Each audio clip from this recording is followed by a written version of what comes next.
where does lean startup fit into all of this innovation discussion that we've been having? Yeah. So people are, this is part of it.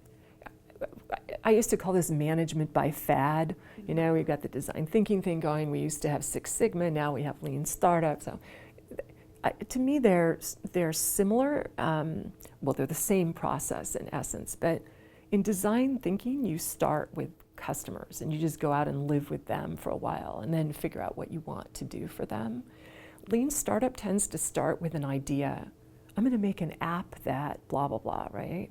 And then they go out and they talk to customers and they figure out if they've got it right, if you will, or not. And then they frame and reframe the problem. So I think that in a sense, those two communities are loudly yelling at one another over in a sense, the same sort of notion, which really brings to the fore that you don't have to start in just one place in this innovation cycle, right?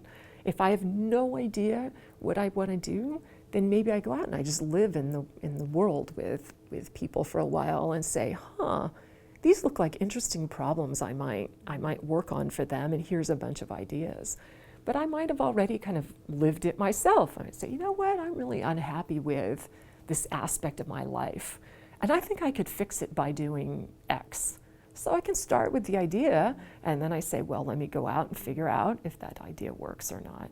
So I think Lean Startup, it's fascinating to watch because it's been applied largely to entrepreneurs. Mm-hmm. Now big companies are starting to say, how do we do this Lean Startup thing internally?